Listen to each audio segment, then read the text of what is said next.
Hello दोस्तों, स्वागत है आपका अपने इस यूट्यूब चैनल में। बहुत लंबे समय के बाद आज फिर आपका क्लास मैं अटेंड कर रहा हूं और मैं आपको यह बता दे रहा हूं दोस्तों कि अभी एग्जाम का समय चल रहा है ना। और एग्जाम का जो समय चल रहा है ना, तो इस एग्जाम में कई तरह के क्वेश्चन भी देखे गए हैं। और आपको एक बात याद होगा, इससे पहले मैंने बहुत सारे मैथ्स का जो चैप्टर लेकर के आया था उसमें बहुत सारे क्वेश्चनों को हमने डिस्कस किया था। और साथ ही साथ आपके बीच में केमिस्ट्री का भी बीच बीच में टॉपिक आता था, फिजिक्स का भी आता था। आज हम केमिस्ट्री के उन टॉपिक की बात करेंगे और सबसे बढ़कर सबसे बड़ी विशेषता उस टॉपिक की यह है कि उस टॉपिक से बार बार क्वेश्चन पूछे जाते हैं। और आप देख ही रहे हैं कि अभी बहुत सारा वैकेंसी भी आ चुका है और उन वैकेंसीज में जो क्वेश्चन राइज होते हैं दोस्तों, वो केमिस्ट्री के इस टॉपिक से होते ही। तो आज हम उस टॉपिक को समझने वाले हैं। आखिर वो केमिस्ट्री का कौन सा टॉपिक है, तो जरा उस केमिस्ट्री के टॉपिक की अगर बात की जाए तो आपको याद रखना है दोस्तों, केमिस्ट्री के उस टॉपिक का नाम है आणविक द्रव्यमान। क्या नाम है दोस्तों? आणविक द्रव्यमान। आणविक द्रव्यमान आप इसे मॉलिक्यूलर मास भी कह सकते हैं दोस्तों। आप इसे एटॉमिक मास भी कह सकते हैं। या तो आप इसको मॉलिक्यूलर मास के नाम से पुकारिए या आप इसको एटॉमिक मास के नाम से पुकारिए। जो आपको कहना है आप कह सकते हैं, बात एक ही। आखिर ये आज हम क्यों पढ़ेंगे? क्योंकि इसको पढ़ लेने से क्या होगा दोस्तों, बहुत तरह के क्वेश्चन बनते हैं। जैसे मान लीजिए एक क्वेश्चन तो इस तरह का भी बनता है कि आखिर आपको एक केमिकल फॉर्मूला, रासायनिक सूत्र दिया हुआ रहेगा, एक केमिकल नाम दिया हुआ रहेगा, रासायनिक नाम दिया हुआ रहेगा और कहेगा कि इस का आणविक द्रव्यमान कितना होगा। ये भी हो सकता है। या फिर इस तरह के भी क्वेश्चन आते हैं कि इससे आपको पूछ दिया जाता है मोल। नाम सुने होंगे मोल का। मोल पूछ देगा कितना मोल होगा। इसी से क्वेश्चन बनता है दोस्तों परमाणु की संख्या। परमाणु की संख्या, calculate atomic number of atom, ये भी क्वेश्चन बनता है। और इसी में आपका ये क्वेश्चन भी बनता है दोस्तों, अणुओं की संख्या। अणुओं की संख्या। और इसी से यह क्वेश्चन भी बनता है दोस्तों, आयनों की संख्या। आयनों की संख्या। अगर हम एक टॉपिक को, इस मॉलिक्यूलर मास को समझ लें तो आसान हो जाएगा हम लोगों के लिए कि उसका मोल निकालना, उससे परमाणु की संख्या को कैलकुलेट करना, उससे अणुओं की संख्या को कैलकुलेट करना और आयनों की संख्या को कैलकुलेट करना बहुत ही क्या हो जाएगा दोस्तों, आसान हो जाएगा। इसलिए हम आज आपके लिए यह टॉपिक लेकर के आए। आखिर आणविक द्रव्यमान को हम कैसे कैलकुलेट कर सकते हैं, कैसे हम फाइंड आउट कर सकते हैं कि आखिर इसका आणविक द्रव्यमान कितना होगा। तो आपको याद रखने की जरूरत नहीं है। जैसे आपसे कोई पूछ देगा क्लोरीन का कितना होता है भाई साहब, तो आप कहोगे क्लोरीन का कितना होता है, क्लोरीन का परमाणु क्रमांक होता है 17, लेकिन आणविक द्रव्यमान मुझे पता नहीं है। फिर आप वहां पे कैलकुलेट नहीं कर पाओगे, है ना। तो आखिर क्लोरीन का आणविक द्रव्यमान जो आपको बहुत जगह दिखता होगा 35.5 होता है। ये कैसे हम लोग को पता होगा? आखिर इन चीजों को हम लोग कैसे सीखेंगे? ऑक्सीजन है, ऑक्सीजन का परमाणु क्रमांक होता है 8। परमाणु क्रमांक बहुतों को याद है, लेकिन आणविक द्रव्यमान अगर हमसे पूछ लेगा तो उसको हम कैसे याद रखेंगे, जिसको हम लोग परमाणु द्रव्यमान भी कहते हैं, वो कैसे पता चलेगा? आखिर ऑक्सीजन का होता कितना है?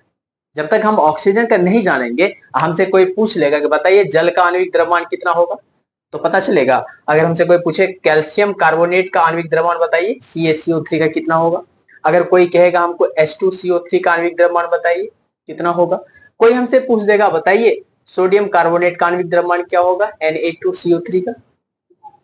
और देखिए इससे पहले केमिस्ट्री में हमने एक छोटा सा वीडियो बनाया था दोस्तों, उसमें हमने ऑलरेडी बता दिया है। क्या बता दिया है? How to calculate chemical formula. Chemical formula कैसे बनाया जाता है, कैसे उसको बनाया जाता है, केमिकल फॉर्मूला बनाने की प्रक्रिया हमने ऑलरेडी कर रखी है। इसलिए आज मैं उस केमिकल फॉर्मूला से रिलेटेड जो हमारा क्वेश्चन राइज होता है, मॉलिक्यूलर मास को कैलकुलेट करना, एटॉमिक मास को कैलकुलेट करना, उसको आज के क्लास में हम लोग क्या करने वाले हैं दोस्तों, सीखने वाले हैं, है ना। तो चलिए आप इस वीडियो के अंत तक बनकर रहिए और मैं आपको बताऊंगा, ये सब चुटकी बजाते हुए आप तुरंत बता दोगे कि आखिर इसका आणविक द्रव्यमान कितना होगा। आप सेकेंडों में क्या करोगे, कैलकुलेट कर लोगे। तो आखिर ऐसा होगा कैसे? तो चलिए मैं अब इसी पॉइंट पर बात करता हूं। तो देखिए दोस्तों, एटॉमिक मास को कैलकुलेट करने के लिए आपको कुछ पता रहे या ना रहे, लेकिन कम से कम आपको क्या पता होना चाहिए दोस्तों? तो आपको एटॉमिक नंबर पता होना चाहिए। क्या पता होना चाहिए? Atomic number. एटॉमिक नंबर किसे कहते हैं? जिसको हम लोग परमाणु क्रमांक कहते हैं। क्या कहते हैं? परमाणु क्रमांक। तो परमाणु क्रमांक तो संख्या ही है ना, डिजिट ही है ना, नंबर ही है ना। तो नंबर जो होता है दोस्तों, ज्यादा आपको पता रहे या ना रहे, दो तरह का जरूर आपको मिलेगा, है ना। होल नंबर आपको मालूम रहे ना रहे उससे हमें कोई मतलब नहीं है, लेकिन यहाँ पर जिस नंबर की बात हो रही है वो नंबर आपको पता होगा। और वो नंबर आप जानते हैं, दो तरह का नंबर, एक आपको पता होगा इवन नंबर होता है, और दूसरा क्या होता है? ऑड नंबर होता है। एक होता है सम संख्या और एक होता है विषम संख्या। कुछ आपको नंबर के बारे में पता हो या ना हो, लेकिन ये आप जानते हो। तो ठीक इसी तरह जो परमाणु क्रमांक होता है दोस्तों, या तो इवन में होगा या ऑड में होगा, या तो वो सम संख्या में होगा या विषम। जैसे कह देगा कोई सोडियम का परमाणु क्रमांक कितना है? 11 है, तो 11 क्या है? विषम संख्या है। अरे मैग्नीशियम का कितना है? तो 12 है, 12 क्या है? सम संख्या है ना। या तो वो सम में होगा या किस में होगा? विषम में होगा। तो आपको याद रखना है, अगर सम में होगा, किस में होगा दोस्तों? सम में होगा, तो हम उसका अगर एटॉमिक नंबर कैलकुलेट करना चाहें, एटॉमिक मास अगर कैलकुलेट करना चाहें, अगर वो सम में है, तो एटॉमिक मास निकालने के लिए क्या दोस्तों? एटॉमिक मास निकालने के लिए क्या करते हैं? उसके एटॉमिक नंबर में 2 से क्या कर देते हैं? गुना कर देते हैं। 2 से क्या कर देते हैं दोस्तों? गुना कर देते हैं। आखिर ये कैसे? तो आप एक एग्जांपल से समझिए। जैसे मान लीजिए एक एलिमेंट है जिसका नाम है मैग्नीशियम, ठीक है। मैग्नीशियम का एटॉमिक नंबर होता है दोस्तों 12। कितना होता है? 12। और ये 12 क्या है? तो ये सम संख्या है, इवन नंबर है। तो जब मैग्नीशियम इवन नंबर है और इसका हमसे कोई पूछ दे, बताइए एटॉमिक मास कितना होगा? एटॉमिक मास कितना होगा? तो जरा देखिए तो, 12 सम संख्या है, और जब सम संख्या होता है तो सम संख्या के परमाणु क्रमांक में 2 से क्या कर देते हैं? गुना कर देते हैं। तो 12 में 2 से गुना कर दीजिए, तो 12 दूनी 24। ये जो 24 आया दोस्तों, ये 24 क्या है? उस मैग्नीशियम का क्या हो गया? परमाणु क्रमांक हो गया। आसान है कि नहीं? मतलब आप समझ गए, इवन रहेगा तो क्या करना है? 2 से गुना कर देना। अगर ऑड रहेगा तब क्या करेंगे? ऑड रहेगा तो क्या करेंगे? तो वही हाल, जो हाल इसका वही हाल इसका, थोड़ा एक बढ़ा देना है। क्या करना है? अगर ऑड आ जाए तो उसके एटॉमिक नंबर में 2 से गुना करके एक जोड़ देंगे। 2 से गुना करके एक क्या करेंगे दोस्तों? जोड़ देंगे, है ना। अगर कोई कहेगा ऐसी बात है, तो जरा बताइए हमको, जरा आप बताइए, क्या बताइए कि आप नाम सुने हैं, किसका नाम सुने हैं दोस्तों? सोडियम का। बिल्कुल नाम सुने हैं सोडियम का। सोडियम का एटॉमिक नंबर कितना होता है? तो सोडियम का एटॉमिक नंबर होता है दोस्तों 11। 11 सम है कि विषम है? तो सब जानता है विषम है। और जब विषम है, तो विषम जब रहेगा तो क्या करते हैं? उसमें 2 से गुना करके एक जोड़ देते हैं। तो बताइए तो कितना हो जाएगा? तो 11 दूनी 22। अब 22 में एक जोड़ दीजिए तो कितना हो गया? 23। इसका मतलब क्या हो गया कि जो सोडियम है दोस्तों, उस सोडियम का परमाणु द्रव्यमान कितना होता है? 23 होता है ना। तो अब तो आपको समझ में आ गया होगा कि आखिर मैग्नीशियम का 24 क्यों हुआ और सोडियम का 23 क्यों हुआ। जब हमको समझ में आ गया तो आप फटाफट बना के दिखाइए। अभी मैं आपके सामने कुछ एलिमेंट्स का, कुछ कंपाउंड का नाम लिखता हूं, और उसका आप तुरंत फटाफट आपको बताना है। क्या बताना है? एटॉमिक मास बताना है। ठीक है दोस्तों, देखिए।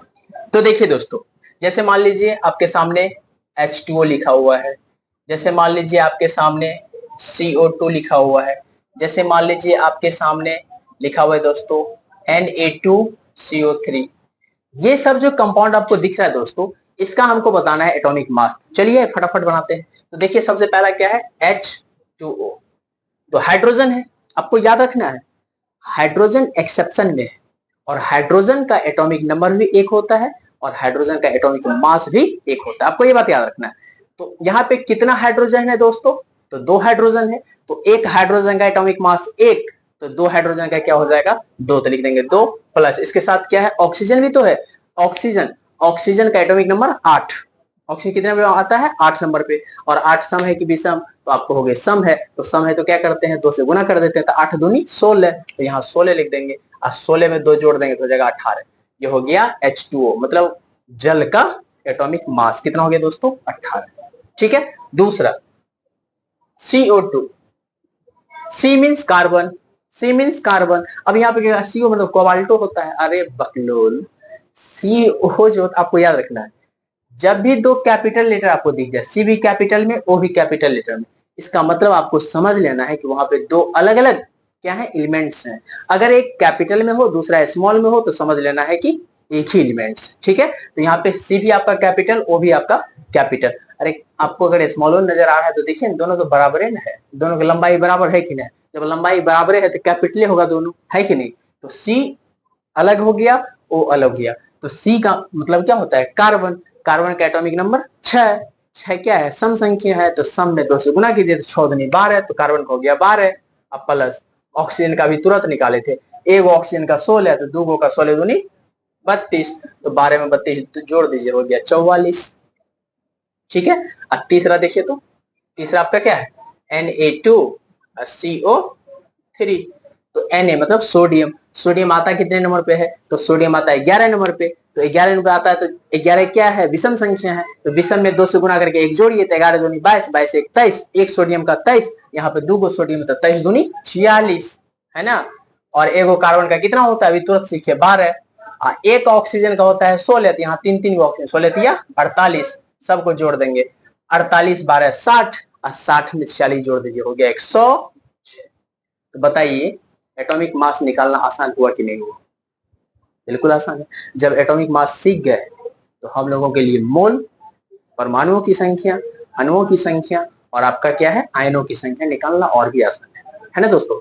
तो इन टॉपिक पर हम लोग अगले क्लास में बात करने वाले हैं। आपके सामने मैं एक एक टॉपिक इसलिए लाने का प्रयास करता हूँ कि एक एक टॉपिक को जब आप पढ़ोगे ना तो फिर किसी तरह का कोई समस्या नहीं होगा, आराम से समझते चले जाओगे, है ना दोस्तों।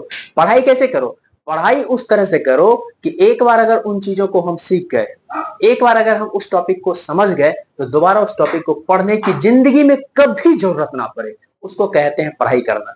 अब ये नहीं कि आज हम एटॉमिक मास पढ़े और 2 दिन के बाद फिर हमको एटॉमिक मास पढ़ना पड़ जाए, तो वैसे पढ़ाई करने से बढ़िया है कि जाके घास काटो, है कि नहीं। वैसा पढ़ाई करना ही नहीं, पढ़ाई उस तरह से करो कि एक बार अगर हमने पढ़ लिया मतलब पढ़ लिया, दोबारा नहीं पढ़ना है, वैसे पढ़ाई करना है ना दोस्तों। तो आज के समय में तो पढ़ाई भी बहुत ज्यादा क्या हो गया है, आसान हो गया है, क्योंकि डिजिटल का समय है। घर बैठे आप दिल्ली में रहने वाले शिक्षक से, बम्बई में रहने वाले शिक्षक से, अमेरिका में रहने वाले प्रोफेसर से आप क्या कर सकते हैं, पढ़ सकते हैं। अभी का जो समय है दोस्तों वो बहुत ही क्या हो गया, आसान हो गया। आजकल के जमाने में किसी भी शिक्षक से पढ़ लेना बहुत आसान हो गया, घर बैठे आप पढ़ सकते हैं। बस पढ़ने की आपके अंदर एक जुनून होनी चाहिए, अगर उस तरह का आप में है पढ़ाई को लेकर के, तब तो आप अपने मुकाम को हासिल कर सकते हैं। अगर नहीं पढ़ना है, उस तरह से सिर्फ टाइम पास पढ़ाई करना चाहते हैं, तो फिर टाइम पास पढ़ाई कर करके भी आप कुछ कर नहीं पाओगे, फिर एक दिन वही हाल होगा जो हाल और सबका होता है। ठीक है दोस्तों, तो फिर मिलते हैं अगली क्लास में। आज के क्लास इतने, तब तक के लिए धन्यवाद।